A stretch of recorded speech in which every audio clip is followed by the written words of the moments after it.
shit's in the safe. Got me a spot out the way. Nigga just tryna be safe. Let's get to sports talk. More clarification on Trubisky's injury today.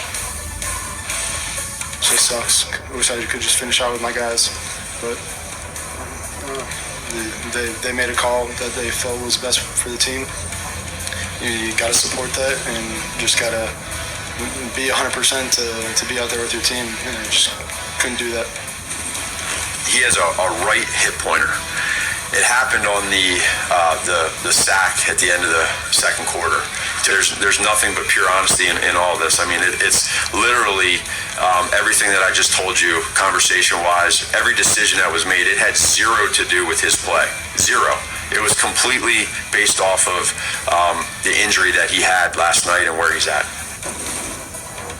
But if he's healthy, there's no question he's your starting quarterback. Absolutely. Absolutely.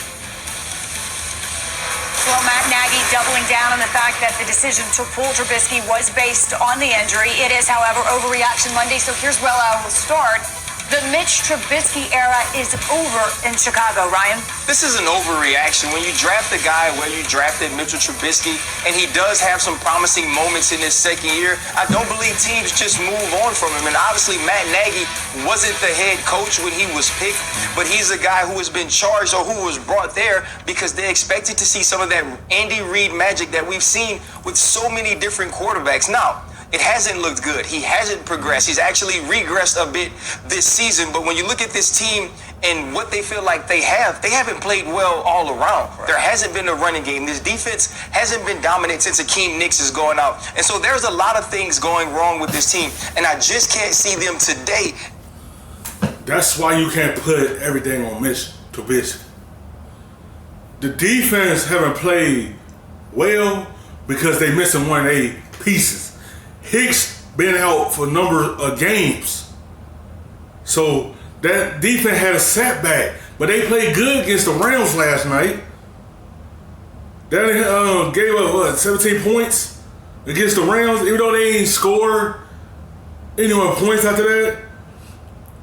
But Mr. Trubisky is not the reason. He already having injury problems right now this season. The shoulder messed up. Then he have a rib soreness. So it's just a lot of things that's going on around the team. They're not gonna give up on Mitch. He did have a good year last year. This year he's been up and down because the team probably ain't not handle that success. And then they got the injuries. Then they got players that's out right now. So it's so much circulating around that team. You can't really put everything on Mitch Trubisky. You don't give up on a guy that quick. Only been your quarterback for like 3 years. Continue to let him get his chances to prove himself. He proved himself last year, but you gotta understand when an injury happens, it's a setback. That's the only thing. Like when he got sacked, they said Matt Nagy said he had a soreness on his hip, so he didn't want to risk putting his quarterback back out there. When he fully healthy, he's gonna still be the best starting QB. Giving up on Mitchell Trubisky. It's an overreaction. I mean, I don't know how often it's been where you have a first-round quarterback, especially a guy in the top 10, not get a fifth-year option. You know what I mean? Right. It pretty much happened. I mean, you look, it's happening right now in Tennessee. It's happening in Tampa Bay.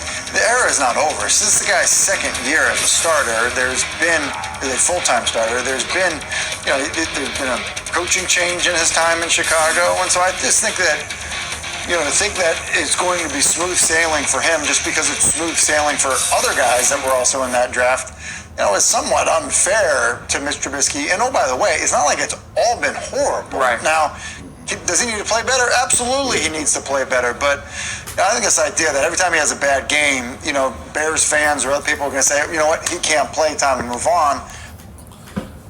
People say he can't play.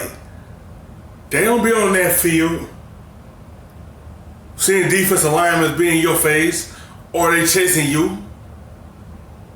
It's not over. Some quarterbacks go through this. When they have up and down seasons, it happens. Nothing is perfect. But when your coach say, yeah, you still a starter, that's confidence going towards that quarterback. My coach still believe in me. And he's going to come back and play good. He'll have some games that he going to play good. He got some games he don't play good. Last night, he got hurt. He wasn't playing good last night, but it happens. It's the NFL. Nothing is perfect. The great ones had bad games. Recently, Drew Brees. His team only scored 9 points.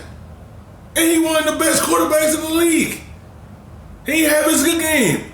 I'm not comparing Mr. Trubisky to Drew Brees, but everyone had them days when they ain't playing good. But he's not a bad quarterback. It just, the injuries is going on. It happens. I understand people want to see a team win, but things happen. I think it's just premature. It's an overreaction, but with an asterisk for me.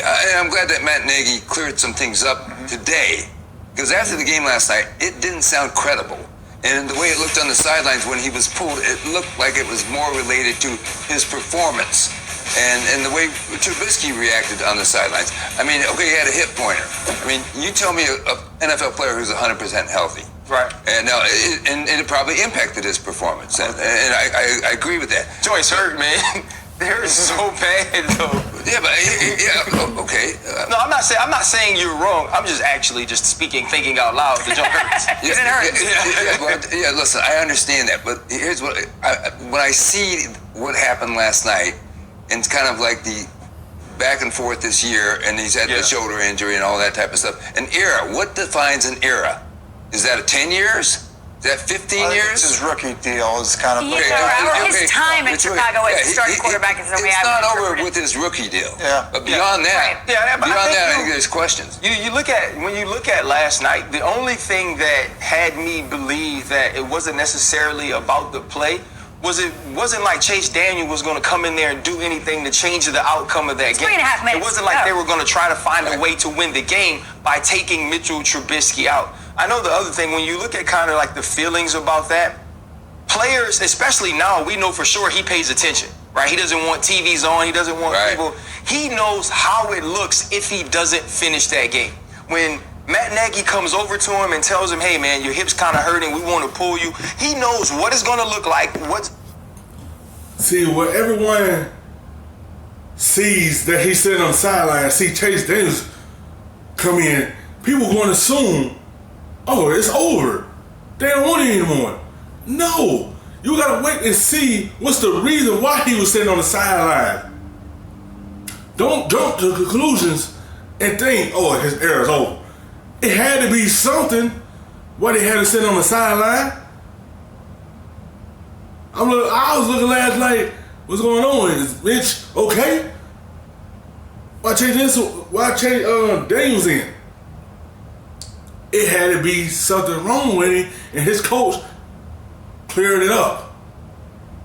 He had a hip problem going on with him. That's why we set him down. We didn't want to risk nothing going down the line. What's going to be perceived by not finishing, and I think that affected him as well. That's where the team screwed up in my estimation. Here's why. You're in a situation where your starting quarterback's not playing well. He's a high draft pick, and so you need to manage the situation, the expectations of the fans, and what is out there, okay? If you know you're going to pull him, which they did, they're talking about if you're going to pull him, you better get that information upstairs to the TV so that when it happens, it's like, hey, injury. absolutely. So that's where they screwed up, because now all of a sudden, the people that aren't following up on it think, well, they just yanked him at the end of the game because he wasn't playing well.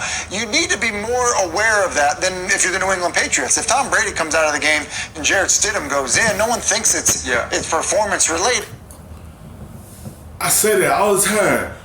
When them cameras go on, and then they see you on the sideline, the camera zoom in on you, that's what's gonna happen the next day. People like me, we gonna talk about it. And they gonna talk about it. That's a good thing that your coach clarified it, so no one to jump to conclusions and thinking, I gave up on him. And so you don't have to be ahead of it. But when you're managing a quarterback situation where the guy's not playing well, and the guy's sensitive, and you have to... Right, and that matters too in terms of the long-term productivity. And I think you're 100% correct. 100% right. I think the look was this is a bad look, and it's going to have lasting impact on Mr. Trubisky going forward. But I was glad because it looks like he got pulled. Right. They're asking if he's still the starter going forward. The Bears are at fault for that. Like that's the part where they screwed up. They could have fixed it by being ahead of it. That's a fair point, especially when Trubisky ranks last, 5.6 yards per. They should have told the reporter it's not because of his performance, because he got hurt in the game. That's what they went wrong with by pulling him. They should have said something to the reporter so she could report to the commentators and let them know it's not because of his performance. It's because he got hurt. That's all that they went wrong with. So they can be and also he is playing poorly and also he is hurt, but you got to stay ahead of that. Well.